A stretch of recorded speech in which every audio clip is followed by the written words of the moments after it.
누구나 퇴직 후에는 여유롭고 즐거운 시간을 보내기를 꿈꾼다. 평생 일하느라 놓쳤던 취미를 즐기고 아침에 눈을 떠도 출근할 걱정 없이 천천히 커피 한 잔을 음미하는 삶에 대한 환상은 은퇴자들의 공통된 바람일 것이다.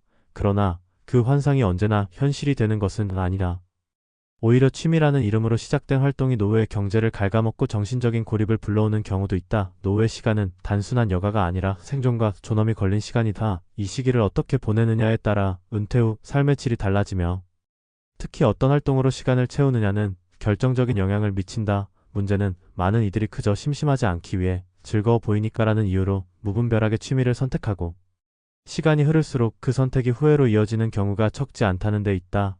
오늘날 50대와 60대는 이전 세대보다 더 많은 정보를 접하고 더 다양한 선택지가 있지만 그만큼 유혹도 많고 잘못된 결정의 대가는 크다. 단순히 시간을 보내려는 목적의 취미는 오히려 노후의 시간을 좀먹는 독이 되기 쉽다. 첫 번째 사례는 서울에 거주하는 63세 남성 이모 씨의 이야기다. 그는 퇴직 후 오랜 꿈이던 골프를 취미로 삼았다. 처음에는 중고 장비로 시작했고 근처 스크린 골프장에서 실력을 키우며 소소한 즐거움을 느꼈다.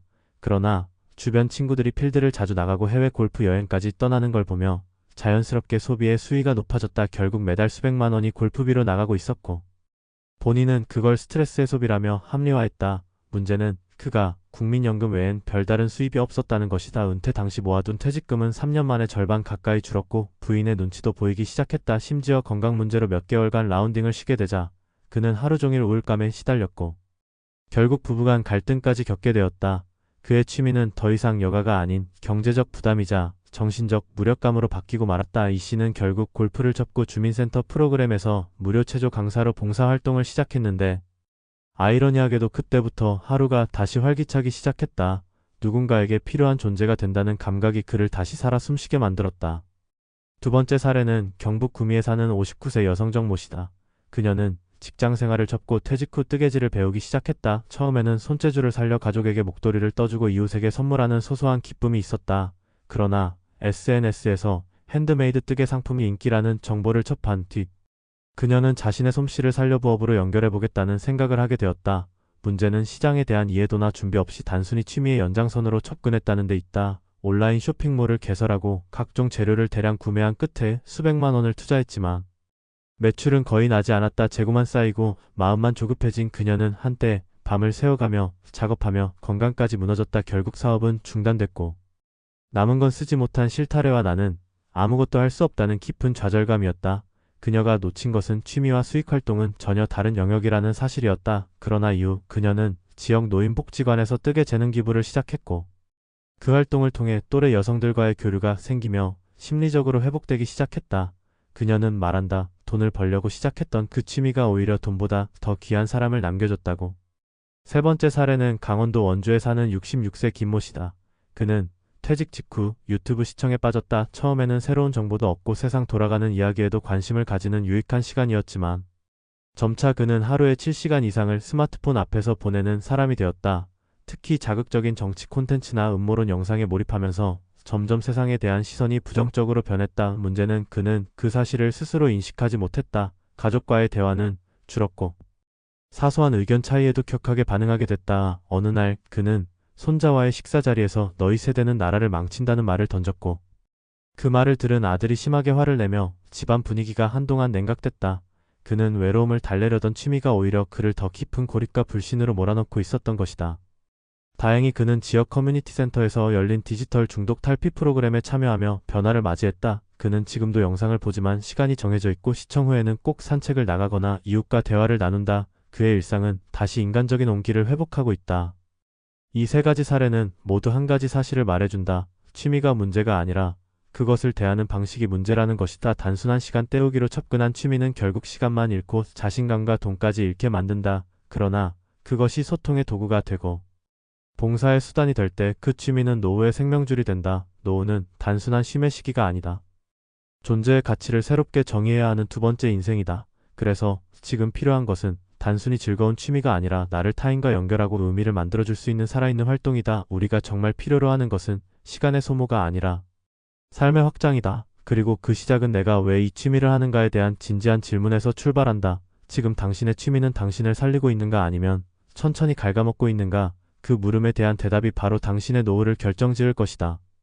취미는 노후의 풍요를 결정짓는 중요한 변수다. 그러나 우리는 그동안 취미는 그저 즐기면 되는 것이라는 안일한 통념에 길들여져 있었다. 실제로 다수의 은퇴자들이 퇴직 후 가장 먼저 찾는 것이 심심함을 해결해줄 무언가다. 이는 시간의 공백을 채우려는 자연스러운 욕구이지만 그 충동적인 선택이 오히려 노후를 위험하게 만들 수 있다는 점에서 진지한 고민이 필요하다. 은퇴 이후의 시간은 일터에서의 시간과는 완전히 다른 양상을 보인다. 하루 종일 자유롭지만 동시에 그 자유는 구조 없는 혼돈으로 다가올 수 있고, 경제활동이 끊긴 상황에서 의미 없이 흘러가는 시간은 정신적, 신체적 퇴화를 빠르게 가속시킨다. 이 시기에 취미는 단순한 여가 활동을 넘어 개인의 정체성과 삶의 방향성을 지탱하는 기둥이 될 수 있다. 따라서 지금 우리가 주목해야 할 것은 무엇을 하느냐가 아니라 그것이 어떤 삶의 태도를 만들고 있느냐이다.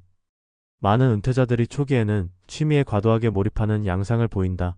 일터에서의 스트레스와 긴장을 해방시킨 보상심리가 작동하기 때문이다. 그러나 그것이 반복적인 소비 활동에 그치거나 타인과 단절된 일방적인 몰입으로 흐를 경우 오히려 삶의 활력을 떨어뜨리고 고립감을 증폭시킨다. 예를 들어 고가의 레저 활동이나 수집 취미는 금전적 부담을 동반하고 그 비용을 감당하기 위해 연금이나 퇴직금을 과도하게 사용하는 사례도 많다.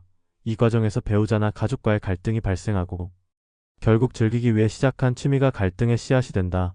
또한 디지털 기반의 취미나 일방적인 콘텐츠 소비 중심의 활동은 심리적 고립을 부추기고 비판적 사고를 약화시키는 요인으로 작용한다. 반복적으로 자신과 생각이 일치하는 정보만 소비하게 되고 이는 사회적 불균형과 극단적 사고방식으로 이어지는 경우도 적지 않다.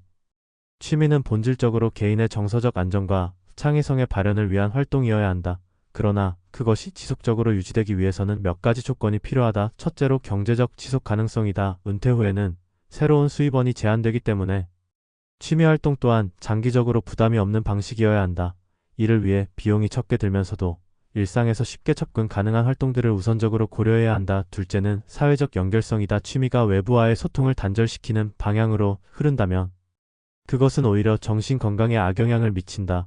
타인과의 교류가 가능한 활동 즉 동호회 봉사, 지역 커뮤니티 활동 등은 정서적 만족감과 사회적 소속감을 높이는데 효과적이다. 셋째는 역할의 확장성이다. 단순한 참여자가 아니라 주도자나 기여자로서의 역할을 맡을 수 있는 취미는 자존감을 높이고 삶의 의미를 부여한다. 예를 들어 글쓰기, 교육, 강의, 텃밭 운영 등의 활동은 취미와 동시에 사회적 기여가 가능하며 일정한 수익 창출로도 이어질 수 있다.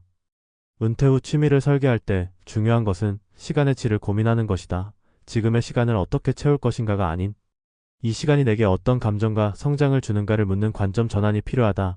특히 오랜 직장 생활을 마친 후 갑자기 주어진 자유는 한편으론 막막함으로 다가온다. 이때 잘못된 취미는 현실 도피로 흐르기 쉽고 그대가는 자신감의 상실이나 경제적 손실로 돌아온다. 반면 의미 있는 활동은 작은 성취감을 통해 일상의 리듬을 만들고 자율성과 책임감을 회복하는 계기가 된다. 취미는 결코 시간이 남아서 하는 것이 아니야. 오히려 제한된 시간을 가치 있게 쓰기 위한 가장 전략적인 선택이어야 한다. 현실적으로 접근해보자면 많은 중장년층은 퇴직 이후에도 일정 부분 수입이 필요하다. 이때 취미와 경제활동을 병행할 수 있는 영역을 찾는 것이 유리하다. 단순한 용돈벌이가 아니라 자신의 경험과 능력을 기반으로 새로운 가치를 만들어내는 방향이 바람직하다. 예를 들어 정년퇴직한 교사가 교육봉사나 온라인 튜터로 활동하거나 요리에 관심이 있는 사람이 소규모 쿠킹 클래스나 블로그 콘텐츠 제작을 통해 수익과 의미를 동시에 얻는 방식이 대표적이다. 물론 이러한 활동은 철저한 준비와 시장에 대한 이해를 전제로 해야 한다. 취미를 수익화하는 것이 목표가 되어서는 안 되지만 수익이 발생했을 때 지속 가능성이 높아지고 활동의 책임감도 강화된다는 점에서 긍정적이다. 무엇보다 중요한 것은 취미를 통해 자신의 정체성을 다시 구성해 나가는 과정이다. 오랜 기간 사회적 역할을 담당하던 사람이 퇴직과 동시에 사회로부터 분리된다는 느낌은 정서적 공허함으로 이어진다. 이때 새로운 취미는 나는 여전히 쓸모있는 사람이다 라는 메시지를 자신에게 되돌려주는 중요한 역할을 한다. 그래서 취미는 단순한 기술 습득이나 시간 보내기 수단이 아니라 삶의 두 번째 직업이라는 마음가짐으로 접근해야 한다.